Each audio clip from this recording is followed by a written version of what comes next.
Hi, I'm Bob Tabor with www.learnvisualstudio.net, and this is another cheat sheet review session covering videos 25 through, I guess, 29 or so. All right, so let's go ahead and add to what we previously had here, looking at lesson number 25, talking about some of the additional common controls in XAML. Looked at the time picker. We noticed that it had a special clock identifier that allowed us to create AM, PM versus military time clocks for selection. The calendar date picker, which just showed a little representation of an area that can be selected, and then you click on it and it will actually show a flyout with a menu or with a calendar on it. You can choose the placeholder text in that little area that you click on or tap on. Then we looked at the more full-featured calendar view, and this allows us to make single or multiple selections for a calendar. Here I show how to handle the selected date changed event and show in a text block all of the selected dates using this little link statement here that projects out the month and the day. It puts it in an array and then joins them together with a comma. Next, we looked at the flyout menu, and we applied it to a button, but we said we can apply it to lots of different things. And actually just the flyout in this particular case, it just would allow us to create a little a dialogue on screen. We can put anything we want to in that dialogue. I think I styled it up with a stack panel, a label, or rather a text block and a button, and we can hide it once it's actually shown by handling an event like a button inside of that flyout and just call my flyout.hide, if whatever the name of the flyout that you've created. The corollary to this is the flyout menu, which I just accidentally said a moment ago, and this allows you to create a contextual menu from, again, any control. I just happen to show it with a button. You can create not only flyout menu items and handle the click or tapped event, which I'm not displaying here. We can create a separator to create visual separation, a little line between items. You can create a submenu by using the menu flyout sub item element, or you can create a toggle menu item by choosing the toggle menu flyout item. And I also again point out that this little technique of the flyout or the menu flyout can be applied to many different types of controls, and you can learn more about it at that URL. Alright, next up we talked about the auto suggest box, and this was pretty neat, and we're going to use this here in an upcoming challenge. Here we have the we can change the query icon by default. We set it to we set it to a little magnifying glass, the find query icon. We also changed the placeholder text, but the real power is in this text changed event handler, which we handle here. You can see this time we're just going to go against a simple array of strings, and we filter it using a where link clause. Then we add those items to an array and set them as the item source for our auto suggest box, and that as we type additional letters it will reduce the number of options. Then we can use the arrow keys to select one of the items. Then I'm just going to paste these three in together even though they're not necessarily related. We looked at the slider control, which is used often in the settings panel in Windows 10. The progress bar, where we can set the maximum and the minimum, or I'm sorry, just the maximum for the progress bar.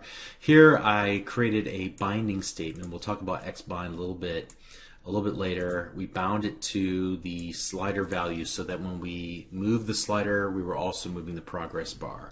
If we didn't want to do that, we could just manually set the value attribute of the progress bar in C# or whatever. And then finally showed the progress ring, and we can turn on that progress ring by setting is active to true, or we can stop it and no longer display it, setting it to false.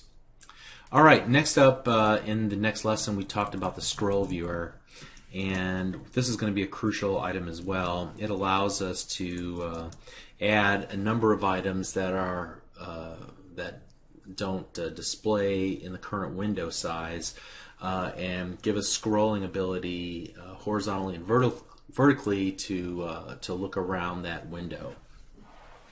So here I'm setting the horizontal scroll bar visibility to auto, but you can also say hidden or always on. And then I said you can put anything you want to inside the scroll viewer, but the scroll viewer cannot be inside of a stack panel. If you put it inside of a stack panel, it won't do anything at all. Okay.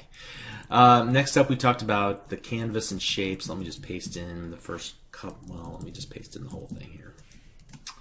And I just wanted to cover this for the sake of completeness. The canvas allows you to do absolute positioning via attached properties. So unlike the relative panel or even the grid and the stack panel, the canvas is for absolute positioning. We said typically that's not a great thing, a great way to use it, but it does have its uses, especially when combined with some of the line, the rectangle, the ellipse, for doing drawing or any kind of diagramming or anything that has a visual component to it. Showed you how to use the line. The line, we could actually utilize this outside of the canvas, but the polyline, you'll notice that we used the canvas to set the top and the left-hand corner as an offset, and then filled in the points, X, Y point positions in order to create a triangle. And then also we talked about the rectangle and ellipse. I think we've used those before in this series, just didn't really talk about them. Then finally talked about the canvas's attached property called z-index, and essentially if you think about everything we're looking at is flat, but what if we were to turn it 3D and then we were able to see the order in which things were stacked and kind of sitting on top of each other? That's what z-index does. The higher the number, the higher up in the stack it is, the more it covers. Okay. And next up we talked about XAML styles. First of all, we started by just looking at resources. We created, like for example, a solid color brush, gave it a key, and then set its particular attribute, in this case the color. And so we can use this everywhere that we want to use this accent color of brown, just by referencing the key. And then if we need to change that color from brown to red in the future, nothing changes. All we got to do is just change it in one little spot here, and it changes it for the entire application.